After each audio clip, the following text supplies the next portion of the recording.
necessarily mean you can also produce it. So I would encourage your group of teachers to consider how that, I mean, it'll be harder for you to assess because you're going to have to look at the writing, but it is important that there's production other than choosing A, B, C, D, or 1, 2, 3, 4. It is. It's like TOEFL exam. Sorry? It's like a TOEFL exam. Yeah. They test their skills to type, yeah, and to write down. Right. They have an essay portion of the TOEFL. That's Yes, right. But in Ukraine, in this Yes, they know testing. yes, but they don't have this. They just have multiple choice. They will develop. I have faith. Yeah, maybe. Yeah, Yes, because maybe it will be good. No, I have a lot of faith. Especially, I know you guys are all like, oh, but I worked on the next. Well, I didn't work on it, but I helped to edit and give feedback on the next national exam that will be coming out this year for your students in secondary school. And I know that we've encouraged, or we're having some experts come, some assessment experts come and just basically work on the test for the next year even. So I think that you'll see over the next few years a lot of changes in the national examination and stuff. You have to start from somewhere, you know? It's like 3 teachers writing all of these in addition to everything else they have to do. So it takes a while, but they do work hard.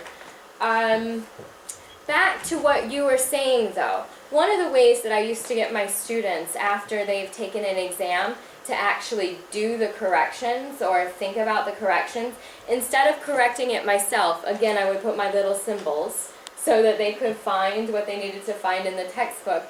And then I would say, if you correct it, you'll get X points added to your final mark.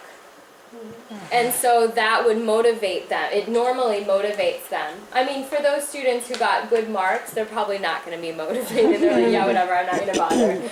But for the students who did not do so well, that might be the difference between them passing and failing. And it might also be the difference between them actually looking at the test and using it as a tool as it's intended to be.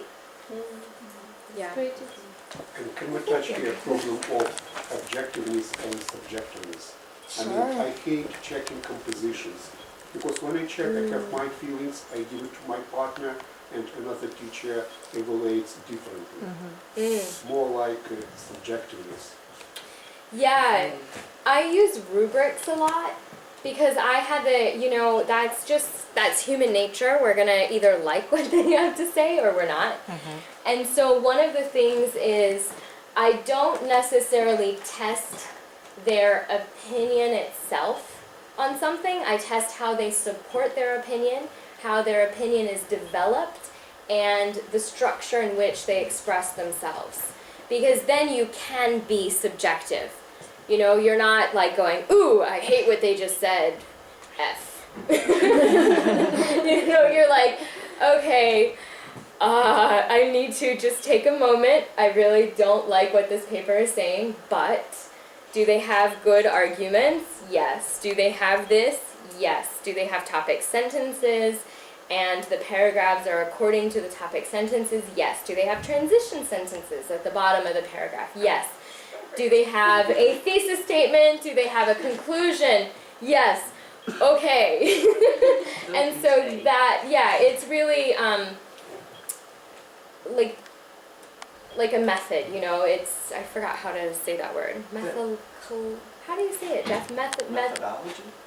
No, methodological. Methodological. Methodological, yeah.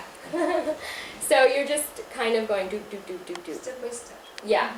And that way it's more objective. There's always going to be some subjection to it, because what if their topic sentence for you is not the same as a topic sentence for someone else? Like the other person sees the connection more than you did. That's also possible, but I think that's where it's really, really important to have very clear criteria and a rubric that says, you know, an A paper is this, and this. And then give them samples, and then that way you're doing everything that you can to take away the subjectivity. The personal opinion about it. Yeah. Mhm. And it's a problem in the Ukrainian schools and in general in the universities too. They do not give the students possibility to write like essay. So they do not have this tradition.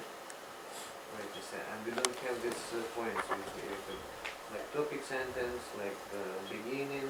We can also like we do this in school, but we have only like the beginning, the main part, and the end, and that's all. 3-paragraph essay. Yeah. But in essay we have more. Like, like topic sentence. Do you know what is topic sentence? Yeah, because we are teachers, we know what does it mean. But in general, people do not know what does it mean. That's And, why we are here to